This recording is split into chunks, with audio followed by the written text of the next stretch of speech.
Bismillahirrahmanirrahim. Assalamualaikum warahmatullahi wabarakatuh. Alhamdulillahil qawiyyu sultanu al-wajhil burhanu al-maqsud fil wujudi karamahu wa ihsanu.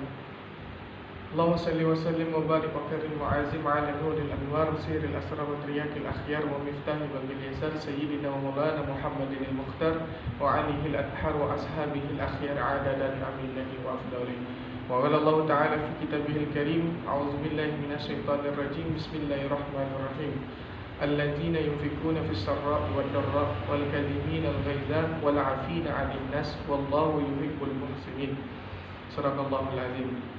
Puji syukur marilah kita kembali ucapkan kepada Allah Subhanahu wa taala.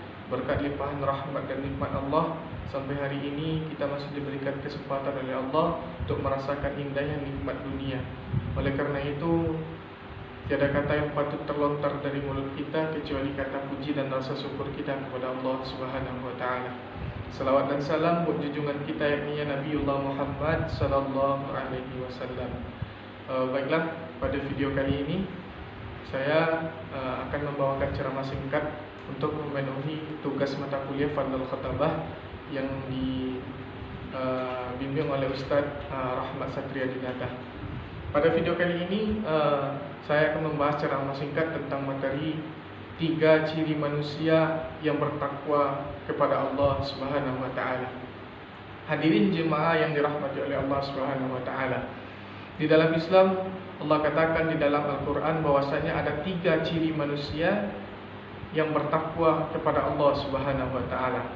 Yang pertama, manusia yang bertakwa itu adalah dikatakan di dalam Quran surah Ali Imran ayat 134. Bismillahirrahmanirrahim. Allazina yunfikuna fis sarra'i wad dharra, yaitu manusia yang bertakwa kepada Allah, manusia yang senantiasa mau berinfak atau menginfakkan sebagian hartanya di jalan Allah Subhanahu wa taala. Fis sarra'i wad dharra, baik di waktu lapang maupun di waktu sempit.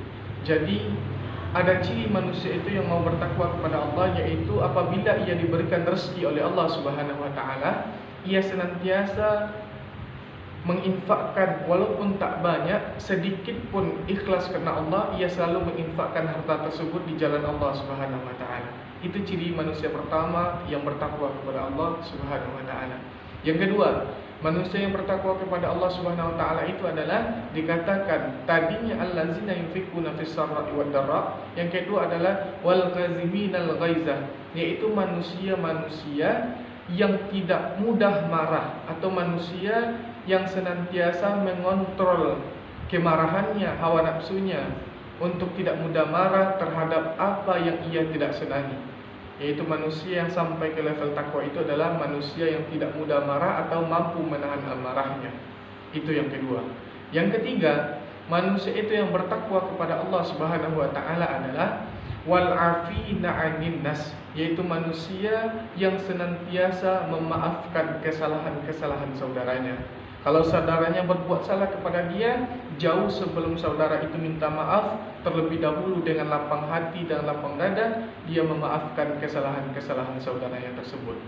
3 ciri inilah manusia-manusia yang bertakwa kepada Allah Subhanahu wa taala. Di ujung ayatnya Allah cantumkan dalam kalamnya, yaitu wallahu yuhibbul muhsinin, yaitu Allah itu maha mencintai orang-orang yang senantiasa berbuat kebaikan. Kebaikan di situ ada 3 tadi: menginfakkan hartanya, tidak mudah marah atau menahan amarahnya, dan yang ketiga memaafkan kesalahan saudaranya.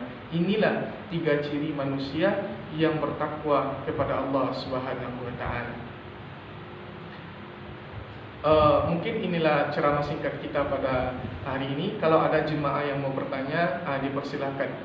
Izin bertanya, Buya. Iya, silakan. Kapankah berinfak itu dianjurkan? Apakah kita harus punya harta terlebih dahulu?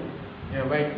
Nah, jemaah sekalian, perlu kita ketahui, orang-orang kita sekarang banyak yang salah paham bahwasanya dia tunggu dulu hartanya berlebih baru dia mau berinfak. Padahal konsepnya ayat Al-Quran tadi mengatakan allazina yunfikuna fis sarra'i wad dharra.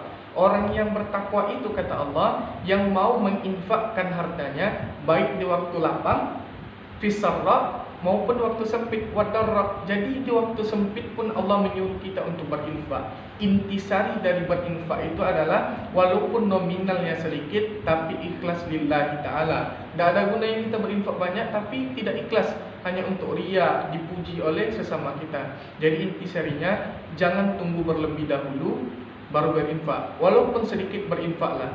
Karena sifat manusia itu adalah manusia yang hawa nafsunya tinggi, serakah, dan tidak mudah puas. Andai dia dikasih harta yang lebih oleh Allah, pasti enggan untuk berinfak. Jadi saran dari Buya, jangan tunggu harta itu berlebih. Walaupun sedikit berinfaklah. Niatkan lillahi ta'ala. Mungkin itu jawaban dari Buya. Mudah-mudahan bermanfaat. Ada lagi yang mau bertanya? Izin bertanya Buya. Ya, silakan.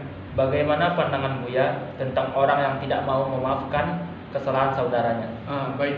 Jadi begini, dalam Minang dikatakan begini, ada paribahasa orang Minang itu mengatakan begini, raso di bawah langit, pareso itu di bawah turun. Maksudnya itu adalah ketika kita berbuat salah kepada orang lain, konsepnya itu memang kita yang meminta maaf terlebih dahulu.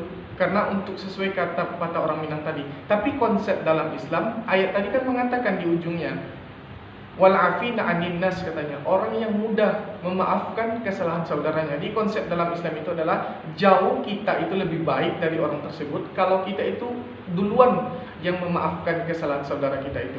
Jangan tunggu dulu dia yang minta maaf.